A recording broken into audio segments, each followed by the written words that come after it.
నమస్తే. ఈ ఎక్స్ప్లెయినర్కి స్వాగతం. ఈరోజు మనం ఒక ఆసక్తికరమైన అంశాన్ని చూద్దాం. గ్లోబల్ స్టేజ్పై భారతదేశం ఇంత వేగంగా ఎలా ఎదుగుతోంది, దీని వెనుకున్న ఆ 10 విభిన్న ప్రాంతీయ ఇంజన్లు ఏంటి, వాటి మధ్య ఉన్న అద్భుతమైన ఎకనామిక్ సినర్జీ ఏంటి అనేది ఇప్పుడు డీటెయిల్డ్గా బ్రేక్డౌన్ చేసి తెలుసుకుందాం.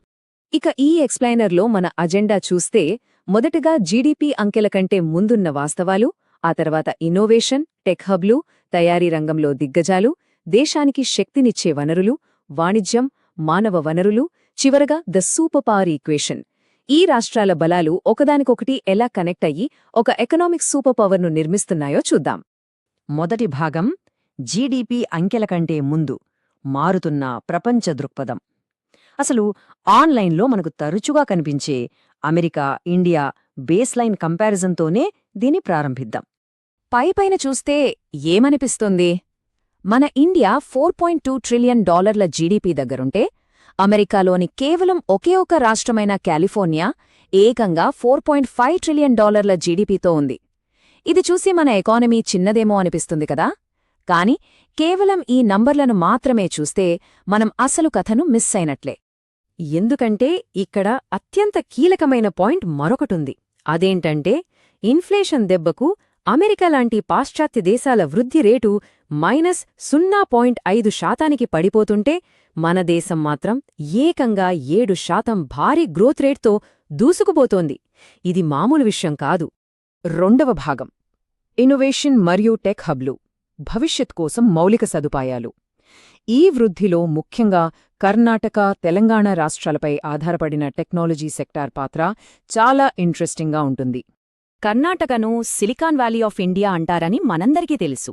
ఇది సంవత్సరానికి దాదాపు $100 బిలియన్ భారీ ఐటీ ఆదాయాన్ని అందిస్తూ ప్రపంచవ్యాప్తంగా ఉన్న ఇన్వెస్ట్మెంట్స్లను విపరీతంగా ఆకర్షిస్తోంది.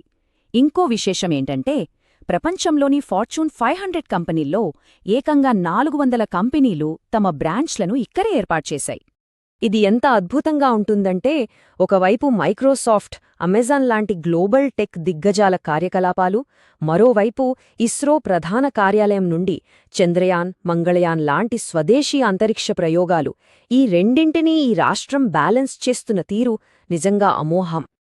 ఇక తెలంగాణ విషయానికి వస్తే, ఫార్మా సిటీ ఆఫ్ ఇండియాగా పేరున్న ఈ రాష్ట్రం దేశం మొత్తం ఎగుమతి చేసే బల్క్ డ్రగ్స్లో ఏకంగా 40% ఒంటరిగానే ఉత్పత్తి చేస్తోంది. అలాగే జీనోమ్ వ్యాలీ ద్వారా లైఫ్ సైన్సెస్లో ఒక మార్గదర్శిగా కూడా నిలుస్తోంది.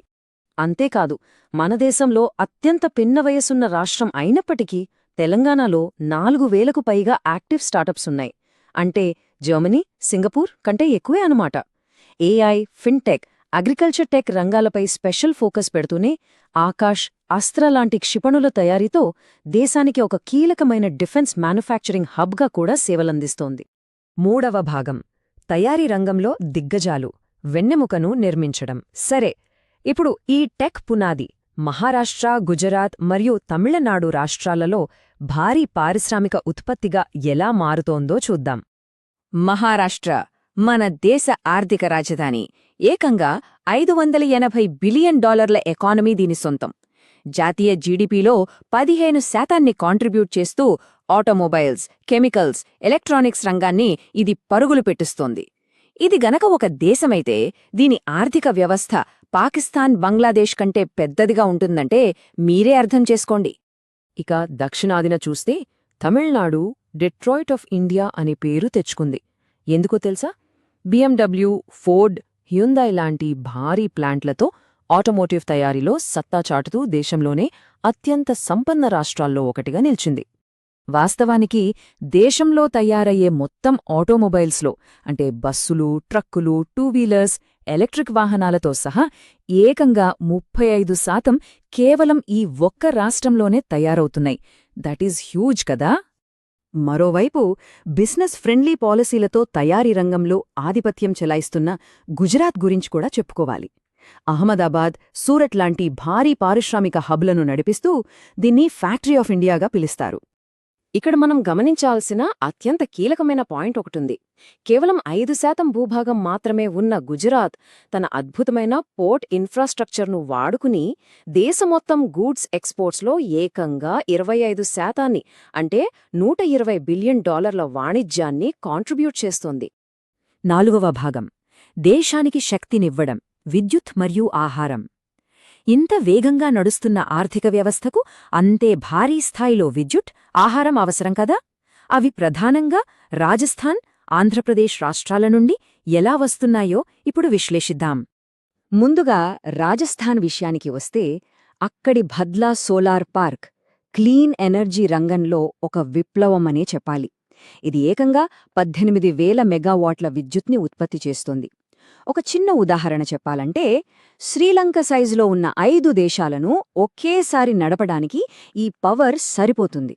ఈ భారీ సోలార్ కెపాసిటీని పవన విద్యుత్ మరియు జింక్, రాగి లాంటి ఖనిజాలతో కొలపడం ద్వారా రాజస్థాన్ ఏకంగా 14 మిలియన్ ఇళ్లకు పవర్ ఇస్తోంది. అంతేకాదు, 2030 నాటికి 500 గిగావాట్స్ ఎనర్జీని ప్రొడ్యూస్ చెయ్యాలనే ఒక పెద్ద టార్గెట్తో ముందుకు వెళ్తోంది.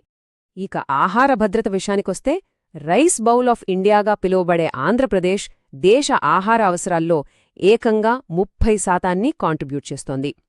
అమరావతి, పోలవరం లాంటి ప్రాజెక్టులతో పాటు ఆధునిక వ్యవసాయంలో ఆర్టిఫిషియల్ ఇంటెలిజెన్స్, డ్రోన్ టెక్నాలజీని కూడా అత్యంత వేగంగా వాడుకుంటోంది ఈ రాష్ట్రం.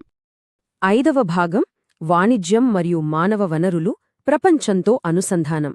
ఈ భారీ ఆర్థిక ఇంజిన్లోని చివరి భాగాలేంటంటే, గ్లోబల్ మార్కెట్కు కనెక్ట్ చేసే పోర్ట్లు మరియు ఇదంతా నడపడానికి కావాల్సిన మ్యాన్పవర్.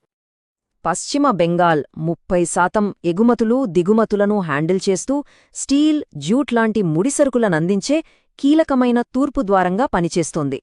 దీనికి పర్ఫెక్ట్ తోడుగా కేరళ 100% అక్షరాస్యతతో హైలీ స్కిల్డ్ ప్రొఫెషనల్స్ను తయారు చేస్తూ గల్ఫ్ రెమిటెన్సెస్ మరియు హెల్త్ కేర్ టూరిజం ద్వారా దేశ ఆర్థిక వ్యవస్థకు అండగా నిలుస్తోంది. సరే, వీటన్నింటికీ అవసరమైన వర్క్ఫోర్స్ ఎక్కడ్నుండొస్తోందంటే ఉత్తరప్రదేశ్ నుండి. దాదాపు 24 కోట్ల జనాభాతో జాతీయ తయారీ రంగాన్ని ముందుకు నడిపించే ఒక అతిపెద్ద స్కిల్డ్ వర్కింగ్ డెమోగ్రాఫిక్ను ఈ రాష్ట్రం అందిస్తోంది. 6వ భాగం సూపర్ పవర్ ఈక్వేషన్, అన్నీ ఒకే చోట. ఇప్పుడొక్కసారి మనం కాస్త వెనక్కి తగ్గి ఈ బిగ్ పిక్చర్ని గమనిస్తే అసలు ఈ ఆర్థిక సమన్వయం రేంజ్ ఏంటి అనేది స్పష్టంగా అర్థమవుతుంది. ఇదంతా గమనిస్తే ఒక పర్ఫెక్ట్ ఇంటర్లాక్డ్ సిస్టమ్ లాగా కనిపిస్తోంది కదా? దక్షిణాది, పశ్చిమ రాష్ట్రాలు ఇన్నోవేషన్, తయారీ రంగాన్ని నడిపిస్తుంటే రాజస్థాన్ పవర్ ఇస్తోంది, ఉత్తరప్రదేశ్ వర్క్ఫోర్స్ను అందిస్తుంది, ఆంధ్రప్రదేశ్ ఫుడ్ సెక్యూరిటీని చూస్తుంటే పశ్చిమ బెంగాల్ గ్లోబల్ ట్రేడ్ను సమర్థిస్తుంది. మనం ఇప్పటిదాకా బ్రేక్డౌన్ చేసిన ఈ డేటా అంతా ఒకటే చెప్తోంది. ఈ 10 రాష్ట్రాలు ఒకదానికొకటి సపోర్ట్ చేసుకుంటూ అత్యంత బలమైన సస్టైనబుల్ ఇంజిన్ను సృష్టిస్తున్నాయి. ఇప్పుడు మన ముందున్న ఏకైక ప్రశ్నేంటంటే, ఈ 10 ప్రాంతీయ ఇంజిన్లు ఒకేసారి ఫైర్ అవుతుంటే ఇది ఎంత త్వరగా గ్లోబల్ ఎకనామిక్ ఆర్డర్ను శాశ్వతంగా మారుస్తుంది? ఇది నిజంగా లోతుగా ఆలోచించాల్సిన విషయం. ఈ ఎక్స్ప్లెయినర్ ఇంతటితో ముగిద్దాము. మళ్ళీ కలుద్దాం.